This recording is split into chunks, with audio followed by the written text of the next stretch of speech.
Welcome back. You are watching News Centre. The big story this evening, multiple opposition leaders and journalists in India posted screenshots of a notification they received on their phones warning of potential cyber attack. Lawmaker from the Shiv Sena, Priyanka Chaturvedi, is joining us now. She had posted a screenshot, that notification from Apple as well.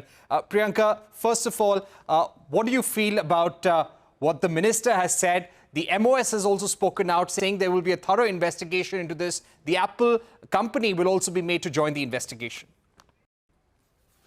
So firstly, I would want to look at it from a perspective of how a member of parliament who has been sent this alert just goes to show that, and the alert is very specific in nature, where it says that Apple has identified some state actors who have deep pockets, who have the support of state agencies to do what they're doing, to track, to get our data. So that in itself is something which kind of worries me, because if, as a member of parliament, my data is up for compromise, and my state, the governments or whoever's responsible behind it is so keen to know what I'm speaking, who I'm talking to, and monitoring my movements, then what does it do for any ordinary citizen of this country who raises their voice against this government? Secondly, what the IT minister has said, that they would want Apple to join in the conversation. So what the IT minister also fell back on with the statement, when he was making a statement about what Apple has to say, he fell back on a statement that Apple had issued on 22nd August 2023. There is no fresh statement that has come from Apple. I think Apple has done its job. Apple has very categorically alerted the user that there is an attempt to hacking. And it is now for the state agencies to figure out whether it was our own agencies which have gone rogue and are targeting members of parliament, or it is some international states which are interfering in India's opposition. So this is for the government of the day to find out. And rather than, the rant that he came out with, I'm sorry to use the word, but he was saying, people are born critics. They wake up in the morning and they start criticizing. I'm sorry, I will have a question, because the people who are being targeted are those who are the members of the opposition, not anyone who is from the BJP or is a supporter of the BJP or is in the government. So I will have questions to ask of the government. Right. Right. Apple has sent notifications to individuals whose accounts are in nearly 150 countries. Now, that was a statement which came from Apple in the form of a clarification earlier today.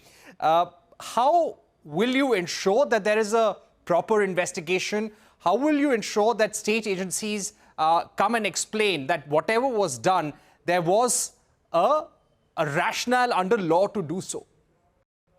No, firstly, let me clarify to you again.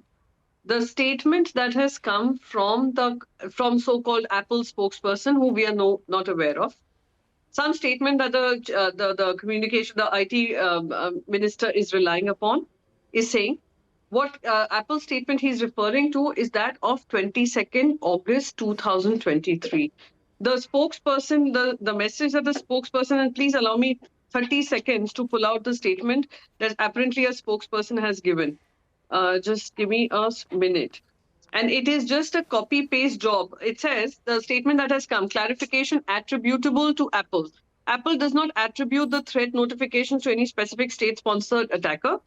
State-sponsored attackers are very well funded and sophisticated, and their attacks evolve over time. Detecting such attacks relies on threat intelligence signals that are often imperfect and incomplete. It's possible that some Apple threat notification may be false alarms, or that some attacks are not detected. We are unable to provide information about what causes us to issue threat notifications, as that may help state-sponsored attackers adapt their behavior to evade detection in the future. It does not mention 150 countries. It does not mention it has sent out an alert to 150 countries. It is an old statement where they say we are operating in 150 countries and we keep issuing these alerts from time to time.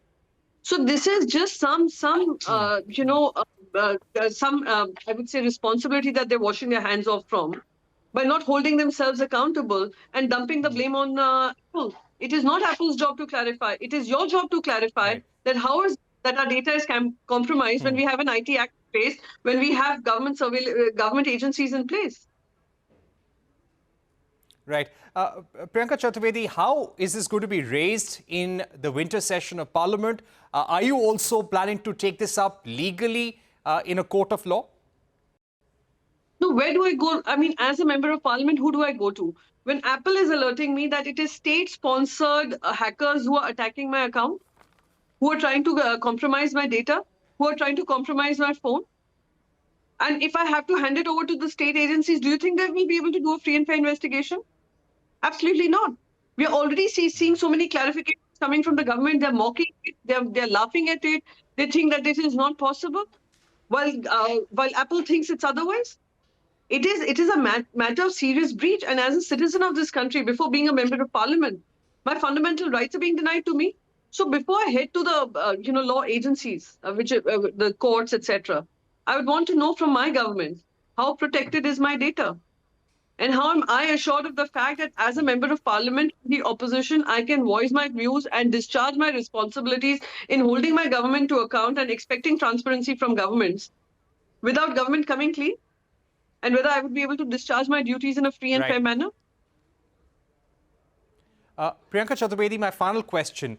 On this very same day, we're also talking about a report by an American cybersecurity firm which has highlighted a breach of ICMR data, data of 81.5 crore Indians, their Aadhaar numbers, passport details, addresses, name of their parents. All of this is on the dark web. It's all up for sale for about 80,000 US dollars. What kind of question does this raise as well? I have been raising this issue repeatedly through my parliamentary interventions, through zero-hour interventions, when AIMS data was compromised, when health records were compromised, when COVID vaccine data was compromised. And today the IT minister was saying that certain will be, will be investigating this entire data breach message that we've got. The very same certain which has been unable to ensure that there is no data compromise. So how are we safe as a nation, and our data is safe with our nation, when you have also, passed an IT Act which is overarching in its power, which has given immense power to the agencies to be able to use our data for surveillance or for security reasons under the national security guard, and not be able to safeguard our basic data? How can a citizen of this country feel safe that their data is not compromised? And that is something I've been raising my concerns over and over again repeatedly, because this very data is then sold to various agencies, and it is misused by those when it goes into the hands of those who are rogue actors in this entire system. Right. Priyanka Chaturvedi, thank you very much for joining us on the program. Let's see how the government responds in the days to come. With that, it's a wrap on this edition of News Center. More news and updates continue right here.